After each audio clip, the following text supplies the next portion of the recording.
pinapabayaan? Ano bang kamalian ko? Bakit daw ako pinaparusahan? Di ko na maginso ang lahat na to. Wag kang pumatay ng tao. Sa tingin nyo po ba ginusto ko na? Katakutan nila ko. Gusto ko na naman na buwi na. Natahimik may asawa at anak tulad nila. Puro masaya sila, pero ako ay pinanganak na iba. Ako ay nag-iisa, nag-iisa, nag-aantay ng susunod na mabibiktima. Ang buhay mo, kukuhanin ko. Ang katawan lupa mo ay kakainin ko. Ang buhay mo, kukuhanin ko.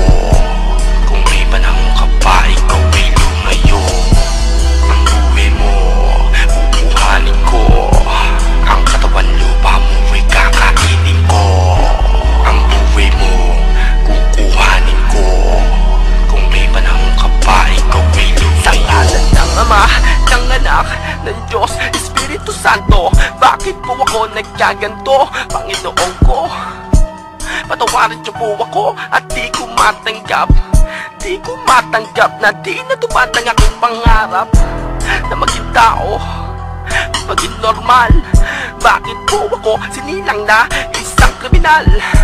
Matanong ko lang, ako pa yung tinatawag nilang si kamatayan, tagapagsundo ng sanlibutan. Pumatay ka ba ng tao, huwag ka maawaan lahat. Kitilim mo, pastangin mo. Pumatay ka ba ng tao, huwag ka maawaan lahat. Kitilim mo, pastangin mo. Pumatay ka ba ng tao, huwag ka maawaan lahat. Kitilim mo, pastangin mo. Pumatay ka ba ng tao, huwag ka maawaan lahat. Kitilim mo, pastangin mo. Ang buhay mo, kukuhanin ko. Ang katawan lupa mo ay kakainin ko.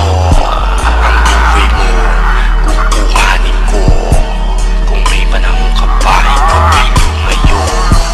Ang buhay mo, kukuhanin ko. Ang katawan lupa mo ay kakainin ko. Ang buhay mo, kukuhanin ko. Kung may panahon ka pa, ikaw ay lumayo. Gago na, tama na, gabi-gabi na lamang ganito. Sino man mga katabi ko patay, di ko iiwan ng buhay. Dudukutin ko ang puso, uubusin ko ang dugo, hanggat di natutuyo at hanggat di busog ako.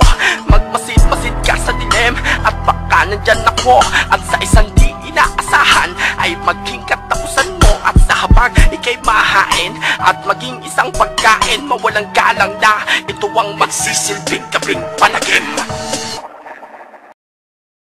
Ang awiting ito ay di angkop sa mga mahina ang pangunawa. Dakong alas 7 ng gabi noong 7 ng Abril taong 2007. Maya-maya pa nauwi ko sa isang pagbabanta. Sumunod kayo! Alam mo na dyan na kayo! Sumabagin lang ang mga alam ko! Parang tao ang nakita ko doon.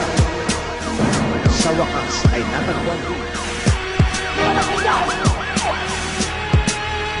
Simula sa pagkabata mo, binabatok-batok ang kain mo. Utos-utos sa kakinakaya-kayanan ka. Diba inaapi ka nila? Ba't di ka pumili ng barel at itumba mo sila? Bakit ka maaawa? Naawa ba sila sa'yo? Nang halos hindi mo na makayang iharap ang mukha mo sa tao habang tinatapakan ng iyong pagkatao. Paano kung saksakan nilang muli? Di ba huli yan lahat para gumante? Di mo na kailangan magtiis. Pagkalamit ng gatilyo, napakabilis. Lahat sila sa impyerno ang labag at ang kaluluwa nila ay siya nakahabag sa labesan ni Santanas.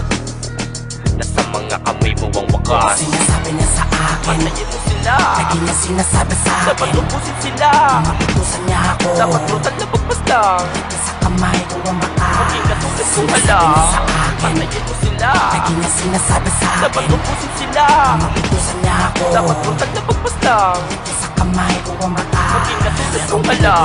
Sa tenga ko ang lakas. Pahirapan ko daw bago paslangin sila lahat.